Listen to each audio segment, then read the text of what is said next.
আজকে দেখাবো একসাথে দুইটি প্যান্ট কাটিং আর সেলাই। আর একটা হচ্ছে বাচ্চার জন্য ফুল প্যান্ট আর সেই সাথে বাচ্চার জন্য স্কার্ট প্যান্ট।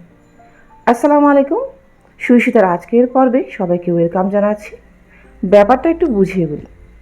আমার থ্রি পিসের একটি প্যান্ট আমার জন্য একটু টাইট হয়ে গিয়েছে আর সেই সাথে সামান্য ছোট। তো এত ভালো প্যান্ট তো আমি রেখে দিতে পারি না, আর সেই সাথে স্কুলের জন্য পরার প্যান্ট লাগছে। তাই যে ভাবা সেই কাজ। প্রথমে প্যান্টটা একটু মেলে ধরলাম। অবশ্যই আয়রন করা উচিত ছিল, তো আমি চোখের আন্দাজে কিন্তু সমান করে নিচ্ছি। আচ্ছা, তো প্রথম ভাগটা কেটে নিচ্ছি। আমি প্যান্টের লম্বা প্রথমে মেপে নিয়েছি। ইসমার জন্য প্যান্টের লম্বা দরকার 26 কি 27, তো আমি এখানে প্রায় 29-এর মতো কেটে নিয়েছি। আচ্ছা, তো ওর হাইয়ের মাপটা নিয়ে নিয়েছি। ও উপরের অংশে হাইটা একটু টাইট পড়ে, তাই হাইয়ের অংশ আমি 9-এর মতো নিয়েছি। আর একটা শেপ দিয়ে দিচ্ছি, দেখুন। আর পাছার অংশে আমি আর একটু বাড়িয়ে নিয়েছি, যাতে করে কোমর থেকে শেপটা একটু গোল করে নিচে নামে। যেভাবে আমি ড্রয়িংয়ে দিচ্ছি আপনারা হয়তো বুঝতে পারবেন। আমার এই প্যান্টের পায়ের মাপটা ছিল প্রায় 6.5-এর মতো, তো আমি এটা 5-এর মতো করে নিচ্ছি। এবার পুরো প্যান্টটা আমি ড্রয়িং করে নিচ্ছি মাপ মতো। এরপরে ড্রয়িং অনুযায়ী কেটে নেব।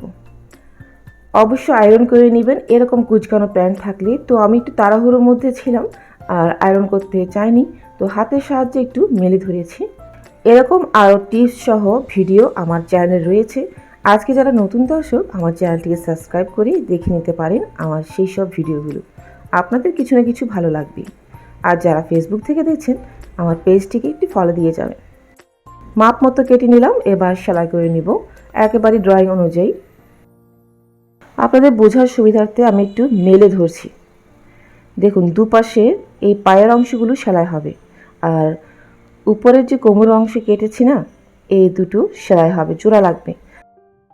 আর পরিপূর্ণ সেলাই করার পর কোমরের অংশ আমি একটু বোটে হালকা জায়গা রেখে সেলাই করে নিব, এতে করে এখানে ইলাস্টিক ঢুকানো যাবে।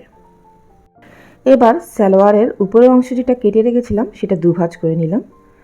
এই যে দেখুন, নিচের অংশে ঠিক এরকম একটি গোল কাট দিলাম।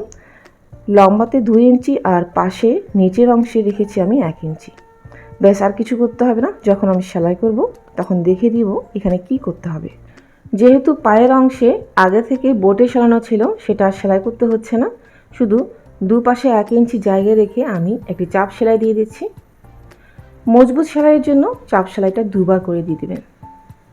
দেখুন, আমি একটি পায়ের অংশ সেলাই করিয়ে দেখিয়ে দিচ্ছি। আমার ভিডিওগুলো ফলো করে কিন্তু যারা মাপঝোপ সেলাই শেখেননি, তারা কিন্তু ইজিলি যে কোনো সেলাই করতে পারবেন। আমি সেভাবে টিপস সহ আপনাদেরকে সেলাই শেখানোর চেষ্টা করি। এবার কোমরের 2 অংশ একটু মেপে নিয়েছি। এবার দেখুন, জোড়া লাগিয়ে আধা ইঞ্চি চৌড়া রেখে আমি 2টি চাপ সেলাই দেব। বলেছি না, মজবুত সেলাই করতে হবে। আর যেহেতু এটা স্কুলের জন্য সেলাই করছি, সেলাইটা একটু শক্ত হওয়া চাই। এবার কোমরের অংশে 1 ইঞ্চি রেখে সেলাই করে নেব, আর সেই সাথে ইলাস্টিক পরে আমি লাগিয়ে নিচ্ছি।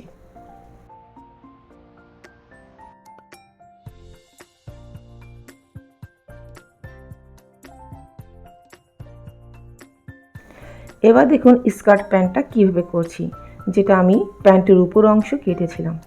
দেখুন, যেহেতু আমার কোমরের মাপ অনেক বড় আর ইসমা ছোট মেয়ে, তো আমি কোমরের অংশে প্রায় 1.5 ইঞ্চি ছেড়ে দিয়ে কোনাকুনি করে একটা সেলাই দিয়ে নিচ্ছি। অর্থাৎ দুই পাশে প্রায় 3 ইঞ্চির মতো করে ছেড়ে দিয়ে একটা চাপ সেলাই দিব।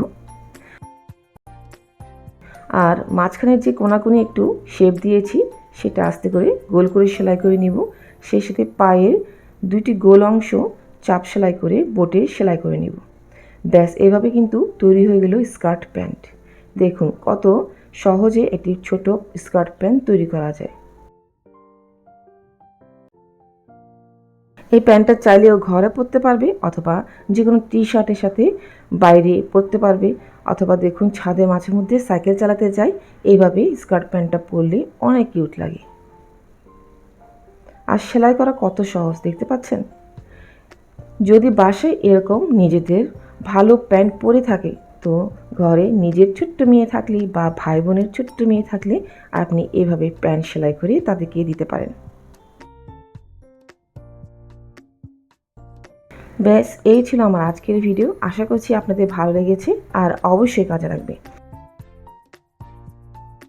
যদি আপনারা এই টিপসটা বাসায় অ্যাপ্লাই করেন আমাকে অবশ্যই কমেন্টে জানাবেন। আমি আপনাদের কমেন্টের অপেক্ষা করি সব সময়। আজ তাহলে বিদায় নিচ্ছি। ইনশাল্লাহ নতুন কোনো ভিডিও নিয়ে খুব তাড়াতাড়ি আবার দেখা হবে। ভালো থাকবেন সবাই। আল্লাহ হাফেজ।